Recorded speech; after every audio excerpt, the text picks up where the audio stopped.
Fourth semester DSC 1 and 2 sociology প্রিয় ছাত্রছাত্রীদের উদ্দেশ্যে বলছি। তোমাদের এর আগে অনেকগুলো বিষয় নিয়ে আলোচনা করেছি, মানে অনেকগুলো টপিক নিয়ে। তোমাদের ডিএসসি 1 and 2 যাদের সোশ্যোলজি রয়েছে, তোমাদের যা syllabus social problem in India অর্থাৎ ভারতীয় সামাজিক সমস্যা, সেখানে আজকে আমরা আরেকটি বিষয় পুনরায় আলোচনা করব। সেটা হচ্ছে দারিদ্রতার কারণগুলি কি কি। তো এখানে দারিদ্রতার কারণগুলো আলোচনা এর আগেও আমরা করেছি এবং আজকেও আমরা করছি।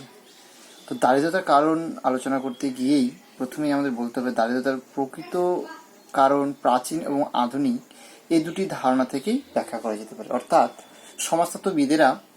বিভিন্ন সমাজতত্ত্ববিদেরা এই প্রাচীন এবং আধুনিক এই দুটি ধারণাকেই ব্যাখ্যা করেছেন দারিদ্রতার কারণ হিসেবে। প্রাচীন এবং চিরাচরিত দৃষ্টিকোণ থেকে ব্যক্তির অতীত কর্মফল বা পাপ ক্রিয়ার ফলে দারিদ্রতা দেখা দিতে পারে। বিভিন্ন সমাজতত্ত্ববিদ দেখিয়েছেন যে প্রাচীন যে কারণটি রয়েছে সেটা হচ্ছে যে ব্যক্তির অতীত কর্মফল বা পাপ ক্রিয়ার ফলে দারিদ্রতা দেখা দিতে পারে। অর্থাৎ অতীতে কেউ যদি কোনো পাপ কাজ অর্থাৎ সমাজ স্বীকৃত কোনো কাজ না করে থাকে, যেটা সমাজে স্বীকৃত নয়, সেই সমস্ত কাজ করে থাকে, তবে তাদের কি হয়, দারিদ্রতা তাদের মধ্যে লক্ষ্য করা যায়। অপরদিকে আধুনিক মতামত সাপেক্ষে বলা যায় যে ব্যক্তির কর্মপ্রবণতাজনিত দুর্বলতার কারণে দারিদ্রতা দেখা দিতে পারে।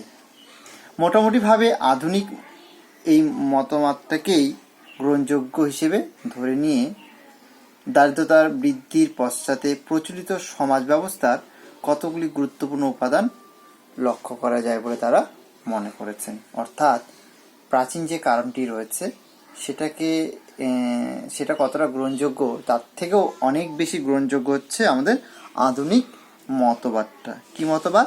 যেটা বলছে যে কোনো ব্যক্তির যে কারণটি হলো যে কোনো ব্যক্তির কর্মপ্রবণতাজনিত দুর্বলতা। অর্থাৎ কোনো ব্যক্তি যদি কাজের দিক থেকে বা তার নিজের কর্মের দিক থেকে পিছপা হেঁটে আসে, অর্থাৎ যদি কর্ম প্রবণতাহীন হয়ে পড়ে, তবে কিন্তু সেই লোকটি দরিদ্র হয়ে ওঠে। অর্থাৎ আমরা এক্ষেত্রেও আমরা বলতে পারি যে একজন সমাজতত্ত্ববিদ ডেভিড এলিস এই দুটো কারণের উপর ভিত্তি করে তিনি তিনটি গুরুত্বপূর্ণ কারণ আলোচনা করেছেন। কি কি কারণ আলোচনা করেছিলেন? এক, ব্যক্তিগত কারণ, সংস্কৃতিগত কারণ, আর সামাজিক কাঠামোগত কারণ। এছাড়াও আরেকজন সমাজতত্ত্ববিদ গিলিন কোনো দেশের দারিদ্র সমস্যার পেছনে সাধারণভাবে তিনটি মূল কারণকে দায়ী করেছেন। অর্থাৎ কোনো একটি দেশ যখন দারিদ্র সীমায় পৌঁছায় বা দারিদ্রের সংখ্যা যখন বৃদ্ধি পায়, তিনি এই দারিদ্র সংখ্যা বৃদ্ধির কারণ হিসেবে তিনটি মূলত কারণকে উল্লেখ করেছেন। 1 নাম্বার, সম্পদের অসম বন্টন, অর্থাৎ সমভাবে বন্টনের সঠিকভাবে বা সমানভাবে যেটা সম্পদের বন্টন হয় না, এবং দেশের মানুষের সমস্যাহীন উপার্জন। 2 নাম্বার, প্রাকৃতিক সম্পদের অপ্রতুলতা ও প্রতিকূল আবহাওয়া। এবং 3 নাম্বার, পরিবেশের সাথে সামঞ্জস্য বিধানে মানুষের অক্ষমতা। এই তিনটে মূলত কারণ তিনি উল্লেখ করেছেন। সনাতনপন্থীদের মতে ব্যক্তির কর্মক্ষমতা ও উদ্যমের অভাবই তাকে দরিদ্র করে রাখে। অন্যদিকে আধুনিক ধারণায় দারিদ্র্যের জন্য এমন কিছু কারণ বিদ্যমান যা সাধারণত কোনো ব্যক্তির নিয়ন্ত্রণের বাইরে। এদের মতে দেশের আর্থসামাজিক কাঠামোই দারিদ্র্য সৃষ্টি করে। সনাতনপন্থীরা এই যুক্তি মেনে নেন না। তাদের মতে দেশে আর্থসামাজিক পরিবর্তন ঘটলেও দরিদ্র মানুষ তাদের দারিদ্র্যের সংস্কৃতির কারণে দরিদ্রই থেকে যান। Culture of poverty. এ কারণে দারিদ্র্য এক প্রজন্ম থেকে আরেক প্রজন্মে বর্তায়, মানে বেয়ে চলে। এছাড়া একটু বিস্তারিতভাবে আলোচনা করলে যে কারণগুলিকে আমরা দেখতে পাই যে ভারতবর্ষের দারিদ্র্যের পরিস্থিতির জন্য কতটা দায়ী, তা হলো 1 নাম্বার ঔপনিবেশিক অর্থনীতি, 2 নাম্বার অনুন্নত কৃষি, 3 নাম্বার ত্রুটিপূর্ণ ভূমি বন্টন ব্যবস্থা, 4 নাম্বার শিল্পে অনগ্রসরতা এবং 5 নাম্বার কর্মসংস্থানের অভাব। 1 নাম্বারটা হলো ঔপনিবেশিক অর্থনীতি। আমরা আলোচনা করি। অধ্যাপক বিপিন চন্দ্রের মতে ভারতবর্ষের দারিদ্র্যের কারণ ভৌগোলিক নয়, অর্থাৎ তিনি দেখেছেন ভৌগোলিক কোনো কারণে ভারতবর্ষে কিন্তু দারিদ্র্যের সৃষ্টি হয় না। প্রাকৃতিক সম্পদের অভাব এদেশে কোনো কালেই ছিল না। এটা একদম ঠিক যে তোমরা জানো যে ভারতবর্ষে প্রাকৃতিক সম্পদের অভাব কোনো কালেই ছিল না। দেশের মানুষের কর্মক্ষমতাও খুব কম ছিল না। এই দারিদ্র্যকে পুরোপুরি প্রাক ব্রিটিশ যুগে উত্তরাধিকার বলেও মেনে নেওয়া যায় না। ব্রিটিশ উপনিবেশিকতার ফসল হলো এই দারিদ্র্য বা দারিদ্রতা। এই মানুষের দারিদ্রতাই হচ্ছে, এই দারিদ্রতা দেখা যায় ব্রিটিশ উপনিবেশিকতার পরবর্তীকালে। ভারতের ব্রিটিশ শাসকদের উদ্দেশ্য ছিল যত বেশি সম্ভব কৃষি উদ্বুদ্ধ আদায় করা, পাশাপাশি ঔপনিবেশিক অর্থনীতির আওতায় ভারতের কৃষি ব্যবস্থাকে নিয়ে আসা। ভারতকে ব্রিটিশ শিল্পজাত দ্রব্যের বাজারে এবং শিল্পের কাঁচামাল সরবরাহকারী দেশে পরিণত করাই ছিল তাদের মূল উদ্দেশ্য। অর্থাৎ যে কাঁচামালগুলো তারা নিয়ে যাবে ভারত থেকে এবং সেই কাঁচামাল দ্বারা উৎপাদিত পণ্য ভারতে আবার বিক্রি করবে, বাজার দখল করবে, এটাই ছিল ব্রিটিশদের মূল লক্ষ্য। তোমরা প্রত্যেকেই জানো, এটা আমরা ইতিহাসেও পড়ে এসেছি। ভারত স্বার্থবিরোধী এসব প্রচেষ্টার ফলে ভারতীয় কৃষক ও কারিগররা মরা বাঁচার প্রান্তসীমায় নিক্ষিপ্ত হয়। অধ্যাপক A.R. দেশাইয়ের মতে অত্যাধিক মাত্রায় ভূমি রাজস্বই ভারতীয় কৃষকদের দারিদ্র্য বৃদ্ধির অন্যতম কারণ। অর্থাৎ তোমরা দেখেছো এবং ইতিহাসেও তোমরা পড়েছো যে ঔপনিবেশিক কালে যখন ব্রিটিশরা এদেশে এসেছিলেন, তো সেই সময় ভূমি রাজস্ব এত চরম হারে নেওয়া হতো যে ভারতীয় কৃষকরা দারিদ্র্যসীমার নিচে বসবাস করতে বাধ্য হতো অটোমেটিকলি। 2 নাম্বার অনুন্নত কৃষি। অলাভজনক জোত এবং হাল বলদ নিয়ে সনাতন পদ্ধতিতে চাষ করাই ভারতীয় কৃষির সাধারণ চিত্র। এই কারণে অর্থনৈতিক বাজারে প্রথম থেকে ভারতীয় কৃষি কোণঠাসা হয়ে পড়ে। রজনীপাম দত্তের মতে, বিখ্যাত একজন সমাজতত্ত্ববিদ, চাষবাস থেকে আয় নিয়ে কৃষককে সবসময় দারুণ অনিশ্চয়তার মধ্য দিয়ে দিন কাটাতে হতো। এর ফলে অপরিহার্যভাবে তাদের মহাজনের কাছে হাত পাততেই হতো। বেশিরভাগ ক্ষেত্রেই কৃষকদের আয় ছিল তার ব্যয়ের চেয়ে কম। দারিদ্র্যের জন্য কৃষকদের ঋণগ্রস্ততা যেমন বৃদ্ধি পেল, আবার ঋণগ্রস্ততা বৃদ্ধি পেয়ে কৃষকদের দারিদ্র্য ত্বরান্বিত করল।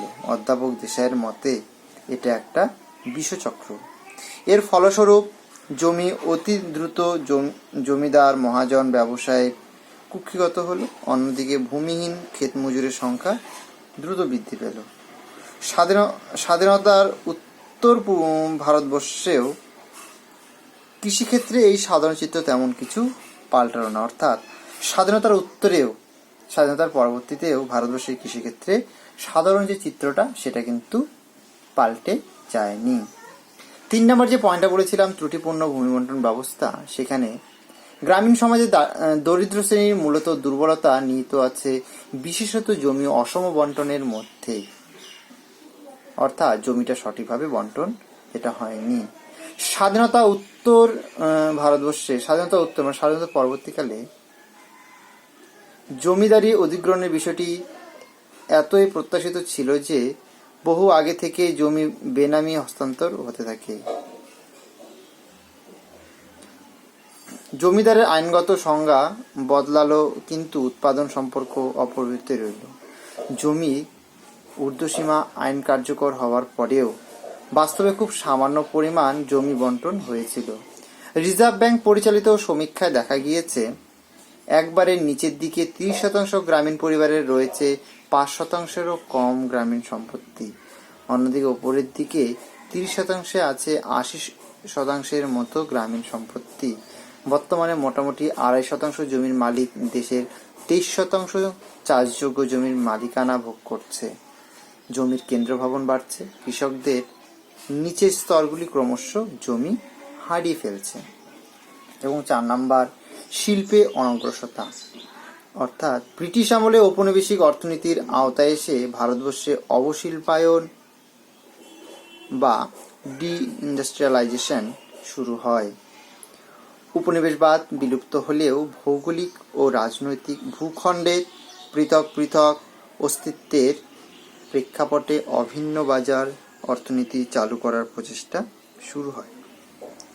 কোনো কোনো সমাজবিজ্ঞানীর মতে ভারতবর্ষের মতো উন্নয়নশীল দেশে শিল্পক্ষেত্রে স্বয়ম্ভরতা অর্জনের লক্ষ্যে এই ব্যবস্থা প্রতিবন্ধকতা সৃষ্টি করেছে। উল্টো দিকে ধীরে ধীরে এর এক পরিবর্তনশীল বা পরনির্ভরশীল অর্থনীতি গড়ে উঠেছে বা গড়ে তুলেছে। এসব কারণে ভারতবর্ষ এখনও শিল্পের অনগ্রসরই থেকে গেছে। স্বাধীন ভারতবর্ষের শিল্পনীতি শিল্পে অনগ্রসরতা দূর করতে এখনও পেরে ওঠেনি। দেশের শিল্পক্ষেত্রে অনগ্রসরতার কারণে জনগণের দারিদ্র্য দূর করাও সম্ভব হয়ে উঠছে না। ডক্টর অমিয় বাগচির মতে এখন যে ধরনের বিশ্বায়ন, উদারীকরণ বা বাজার অর্থনীতির কথা বলা হচ্ছে তার লক্ষ্য হলো কোটি কোটি সাধারণ গরিব জনগণকে বঞ্চিত করে তোলা। 5 নাম্বার, কর্মসংস্থানের অভাব। স্বাধীনতার উত্তর ভারতবর্ষে অপ্রতুল কর্মসংস্থান হলো দেশের অর্থনৈতিক প্রগতির পথে সবচেয়ে বড় প্রতিবন্ধকতা বা প্রতিবন্ধক। বেকারত্ব ভারতীয় সমাজে এক গভীর ক্ষত হিসেবেই থেকে গিয়েছে। প্রতিটি পঞ্চবার্ষিকী পরিকল্পনা শেষে বেকারি হ্রাস পাওয়ার বদলে উত্তরোত্তর বৃদ্ধি পাচ্ছে। সাম্প্রতিক এক সমীক্ষা দেখা গিয়েছে শ্রমশক্তি বিকাশের তুলনায় ভারতে কর্মসংস্থানের সুযোগ বৃদ্ধি অনেক কম। কর্মসংস্থান ও বেকারি সম্পর্কে জাতীয় নমুনা সমীক্ষায় 55তম রাউন্ডের পরিসংখ্যানে গ্রাম ও শহর এলাকায় কর্মসংস্থান সৃষ্টির হারে অধোগতি ধরা পড়েছে। একটি সারণী হিসেবে আমরা দেখতে পারি যে 1983 থেকে 1988 গ্রামে কর্মসংস্থান বৃদ্ধির হার ছিল 1.36, শহরে ছিল 2.77। 1988 থেকে 93 সাল পর্যন্ত ছিল 2.09 এবং শহরে ছিল 3.46। 1993 থেকে 2000 সালে ছিল 0.86%, আর শহরে ছিল 1.54%। এই রিপোর্টটা হচ্ছে এনএসএস ও কর্মসংস্থানগত তথ্য 1999 থেকে 2000 সালে, যে সূত্রটা মধ্যে দিয়ে আমরা পেয়েছিলাম। এছাড়া আমরা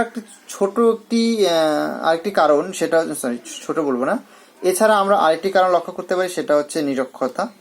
যে কোনো সমাজের মতো ভারতীয় সমাজেও নিরক্ষরতা উন্নয়ন ও প্রগতির প্রতিবন্ধক হিসেবে কাজ করেছে। নিরক্ষরতা আর্থসামাজিক উন্নয়ন দ্রুততর করার পথে অন্তরায় হয়ে দাঁড়িয়েছে। ভারতবর্ষের বিভিন্ন সমাজ গবেষণায় একথা প্রমাণিত হয়েছে যে সাক্ষর লোকেদের তুলনায় নিরক্ষর লোকেরা কম উৎপাদন ক্ষমতার কারণে দেশের অর্থনৈতিক উন্নতিতে কম অবদান রাখে। আরও একটি সমীক্ষায় দেখা গেছে সাক্ষরতা শ্রমিকদের উৎপাদন ক্ষমতা গড়ে 30% বৃদ্ধি করে। এই কারণে বলা যায় নিরক্ষরতা ও দারিদ্র্য হাত ধরাধরি করে চলছে। এছাড়া যে আরেকটি কারণ আছে সেটা হচ্ছে জনসংখ্যা। অনেক সমাজবিজ্ঞানী জনসংখ্যা দ্রুত বৃদ্ধিকে দারিদ্র্যের মূল কারণ হিসেবে চিহ্নিত করেন। অধ্যাপক রামানুজার মতে জনসংখ্যা বৃদ্ধি ভারতবর্ষের দারিদ্র্যের পেছনে সবচেয়ে গুরুত্বপূর্ণ কারণ বলে তিনি মনে করেছেন। একথা সহজে বোঝা যায় যে পরিবারের সদস্য সংখ্যা বৃদ্ধির সঙ্গে দারিদ্র্যের যোগ থাকতে পারে। পরিবার যত বড় হয় মাথাপিছু আয় তত কমে যায়। ভারতীয় সমাজ জীবনের সব ক্ষেত্রেই জনসংখ্যা বৃদ্ধির চাপ অনুভূত হচ্ছে। 2001 সালে জনগণনার প্রাথমিক তথ্য অনুযায়ী ভারতবর্ষের জনসংখ্যা ছিল 102 কোটি এবং আজ 2020 আজকে ভারতবর্ষের জনসংখ্যা প্রায় 140 কোটি। তো এই যে 140 কোটি জনসংখ্যা, এই যে একটা বিপুল চাপ, এই যে একটা চাপের জন্যই মানে উত্তরোত্তর যে জনসংখ্যা বৃদ্ধি পাচ্ছে, এই জনসংখ্যা বৃদ্ধির কারণের জন্যই মানে আমাদের ভারতবর্ষে দারিদ্রতা লক্ষ্য করা যাচ্ছে অধিক হারে। তাই বলছি বিপুল জনসংখ্যার চাপ ভারতবর্ষের দারিদ্র বৃদ্ধির অন্যতম কারণ। কোনো সমাজবিজ্ঞানী অবশ্য এমন কথাও বলেন যে জনস্ফীতি দারিদ্রের কারণ নয়, বরং দারিদ্র্যই জনস্ফীতির কারণ, একে অপরের পরিপূরক, এটা বলেছেন। এছাড়া আরেকটি কারণ, সেটা হচ্ছে প্রাকৃতিক দুর্যোগ। ভারতবর্ষে এখন অধিকাংশ গ্রামীণ মানুষ কৃষিকাজের জন্য অনেকাংশে প্রকৃতির উপর নির্ভরশীল। এদেশে কখনো দেখা যায় অতিবৃষ্টি, আবার কখনো দেখা যায় অনাবৃষ্টি। প্রায় প্রতি বছর খরা, বন্যা, ঘূর্ণিঝড়, কখনো বা ভূমিকম্প ভারতীয় অর্থনীতি, বিশেষ করে দরিদ্র মানুষের অপূরণীয় ক্ষতি সাধন করে। যেমন কিছুদিন আগেই, এই কয়েকদিন আগে, গত সপ্তাহে যেটা আমফান এসে আমাদের পশ্চিমবঙ্গে এবং তথা ভারতবর্ষের প্রচুর জায়গায় অনেক ক্ষতি সাধন হয়েছে আমফানের দরুন। এটা কিন্তু একটা প্রাকৃতিক দুর্যোগ। এর আগে বুলবুল, আরো অনেক ঝড় এলো, ঠিক আছে, এগুলোতে কি হলো, প্রচুর ফসল নষ্ট হয়েছে এবং মানে প্রচুর প্রাকৃতিক সম্পদ এবং মানে প্রাকৃতিক সম্পদ নষ্ট হয়েছে। এই যে বিভিন্ন মানে প্রাকৃতিক দুর্যোগ, এর ফলেও কি হচ্ছে, দরিদ্র মানুষের সংখ্যা বৃদ্ধি পাচ্ছে। এইসব প্রাকৃতিক দুর্যোগ ব্যাপকভাবে ফসল ও ঘরবাড়ি ক্ষয়ক্ষতি, এমনকি মানুষের মৃত্যুর জন্যও দায়ী হয়ে উঠছে। এই যে কয়টা কারণ বললাম, সেই কারণগুলো তোমরা অবশ্যই একটু দেখবে, দেখার পরে তোমরা একটু মনে রেখো এবং একটু লিখে রাখবে, তোমাদের 5 নাম্বার জন্য তোমরা রেডি করে রাখবে।